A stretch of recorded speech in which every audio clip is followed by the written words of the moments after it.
Hi, Katrina here from Scrappy Horses. Today's tutorial is a little different. I decided it might be fun just to give you a little insight as to how my brain works. That's sort of scary. And how I put together a scrapbook page. Everybody has a different system and people are inspired by different external sources like challenges or classes they take, or possibly the newest paper that's coming out from close to my heart, for example. But I am really motivated and inspired by the photographs themselves.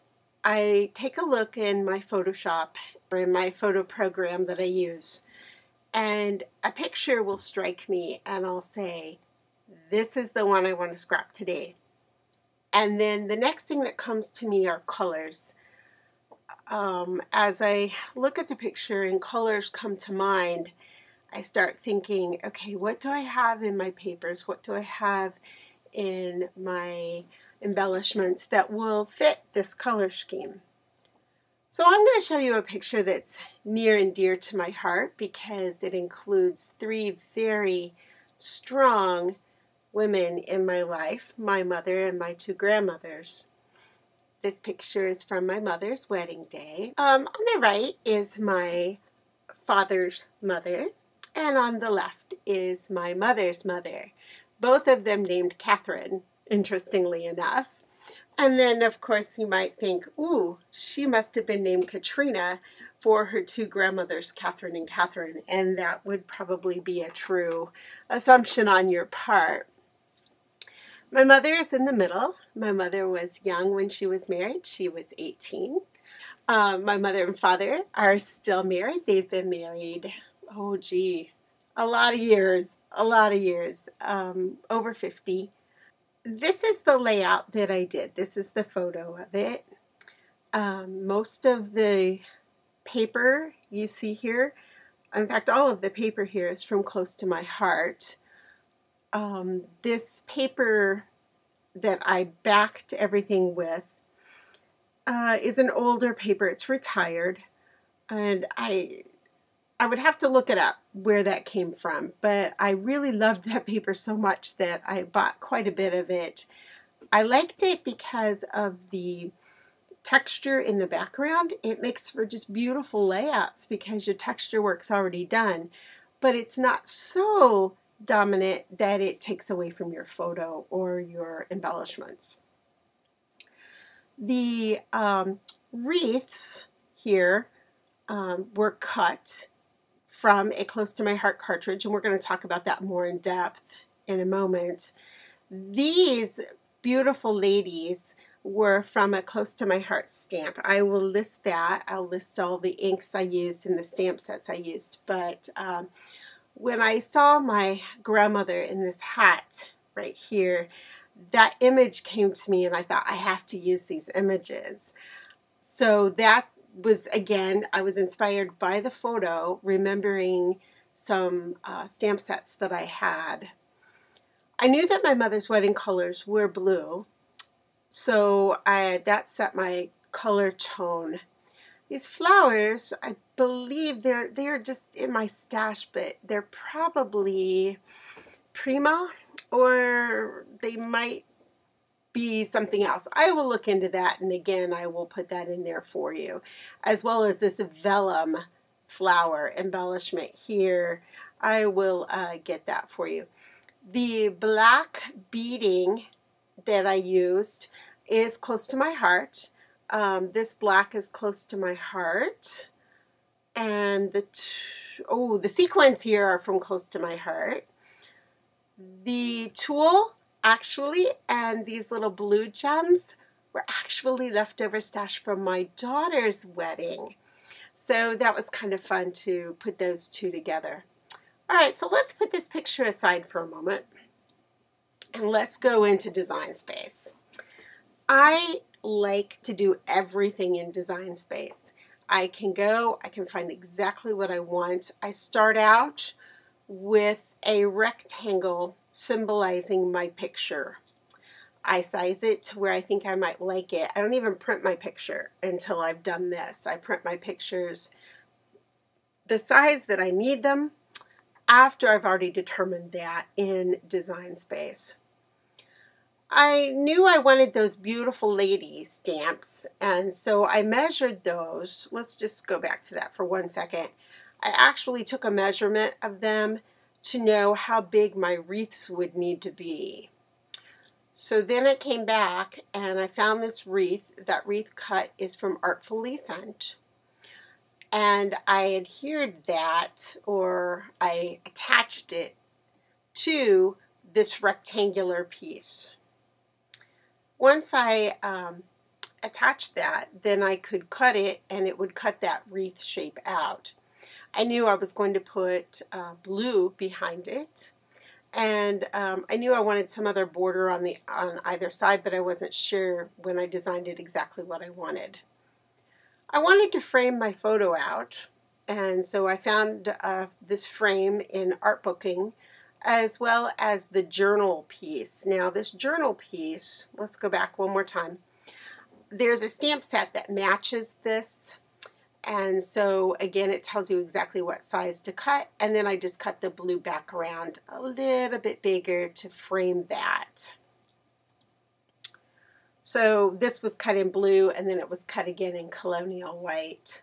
Or I may have cut that in cashmere. I'll go back and check that also. All right, now what I wanted to get to today is how I really want to personalize. I don't want my close to my heart images or images from something else to just be stock. I want to customize them. That's just me. But it's easy to do, so why not? Especially in Design Space. So this lady right here, I wanted this girl's dress, but I did not like the head that came on that young lady. So let's come down here and let me show you what I'm talking about. This is the dress I liked. I loved this dress. But her face right here, I did not like that for my mom. That turned up nose, my mother does not have a turned up nose at all. And so I did not like that. This over here, Miss Helen from Suburbia, her hair and that head silhouette just reminded me much more of the photo of my mom. So I thought, I really want this head with this dress. And obviously, coming back, I wanted her facing in towards the photo. So I thought, well, we can just take care of that. And we did. So what I did is I took this head, okay, so I can take this image and I can ungroup her. And I can take just that head, okay, and I can bring that over and insert that, okay.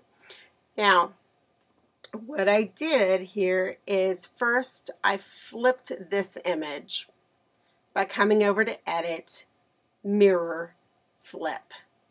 That gives me what you see right here. Then I took her apart, I ungrouped her. All right, so let's just bring her right down here.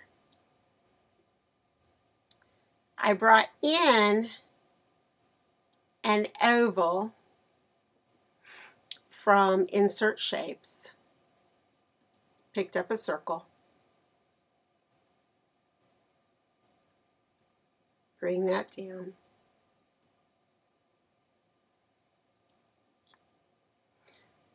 Unlock it, turn it into an oval. All I needed to do was just come over then and just bring it in. Select it all.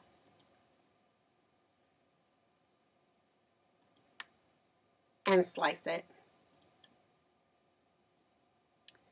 After the slicing takes place, you'll notice that now I have just this black silhouette part. I don't have to deal with her head anymore, the head that I don't want. And now Gloria's head is no longer part of her body.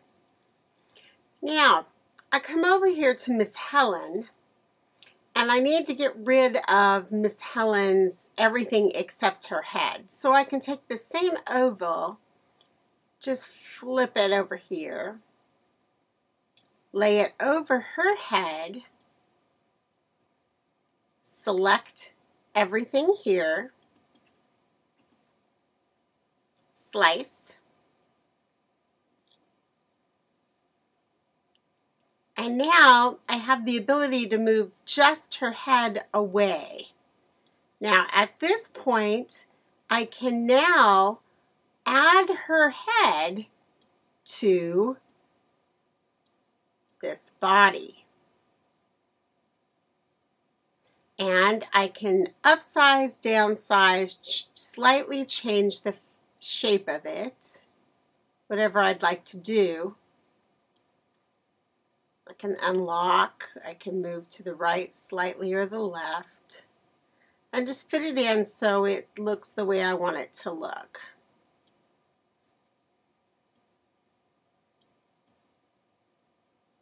Then all I need to do is select those two, weld, and I have Mom. So that's how easy it was to customize this Cricut piece from Suburbia and combine Miss Helen with Miss Gloria to create my mom. So I hope this kind of gives you some ideas of how you can customize your pieces, how you can go into the Cricut craft room and choose different elements and slice them and weld them and just create different people, different shapes. It really expands the Cricut library quite a bit. If you're looking for a cartridge that has a lot of basic shapes, I really highly recommend Art Philosophy from Close to My Heart. Whenever I want to make something from basic shapes or some more intricate shapes, I pull that cartridge. That's my go-to. I can pretty much find any shape I want to find. I can do frames. I can do whatever I want. Turn them into exactly what I'm looking for my project.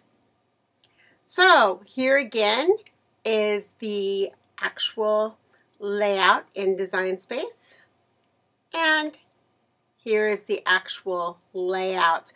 I'll have more pictures of it on my blog, as well as a materials list with all the different inks and stamp sets.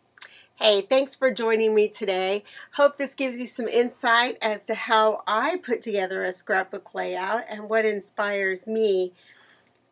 Go through your pictures, see what you have, think about those papers that you love and you've been hoarding, and make it a scrappy day. Bye, guys.